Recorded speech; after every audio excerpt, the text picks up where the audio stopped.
Norris pénalisé pour anti-sportivité. Je n'ai rien fait de mal. Les commissaires ont sanctionné Norris pour un comportement anti-sportif à Montréal. Alors oui, j'aimerais bien savoir ce qui s'est passé exactement là. Alors, Piastri et Norris évoluaient pourtant dans le top 8 en début d'épreuve, mais l'intervention de la voiture de sécurité consécutive à l'accident de George Russell a changé la donne. Surtout en ce qui concerne Norris, il a été sanctionné de 5 secondes pour avoir trop levé le pied derrière son équipier, ralentissant les pilotes derrière lui avant l'arrêt au stand des deux. D'accord, donc c'est pas un problème au stand en fait. Le pilote a ralenti sous safety car pour éviter une perte de temps lorsque son écurie a arrêté les deux voitures. Durant la période de safety car, le pilote a ralenti pour permettre qu'un écart se forme entre lui et Piastri. Ce faisant, il a retardé les voitures derrière. Il y avait une différence de vitesse significative entre la voiture 4 et la 81 entre les virages 17-13 environ 50 km/h.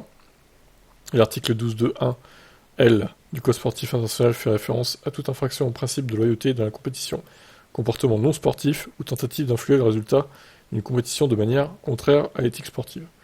McLaren a informé le pilote de sa pénalité, mais pas du motif pour lequel celle-ci a été infligée, craignant probablement une déconcentration de sa part. Mis au courant par les journalistes après la course, Norris a fait part de sa perplexité. On ne m'a pas dit de rentrer au stand environ. On m'a dit de rentrer au stand qu'environ 3 secondes avant. À ce moment-là, j'allais à fond. Alors je ne comprends pas, il y a plein de moments où on va lentement sous VSC. Donc si je reçois une pénalité aujourd'hui, j'aurais dû en avoir les 3 dernières années.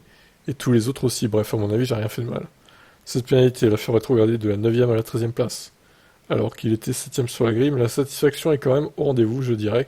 C'était ma meilleure course de l'année. Probablement parmi mes premiers dépassements de l'année, j'ai perdu une place face à Piastri, mais je l'ai récupéré. Tous mes dépassements étaient dans l'épingle. J'étais vraiment confiant sur les freins, le rythme était bon.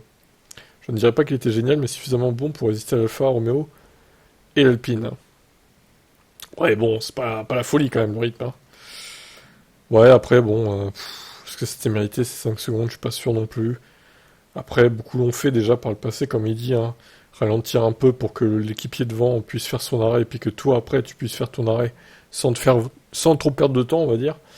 Donc, pas mérité, je dirais. Qu'est-ce que vous en pensez, vous?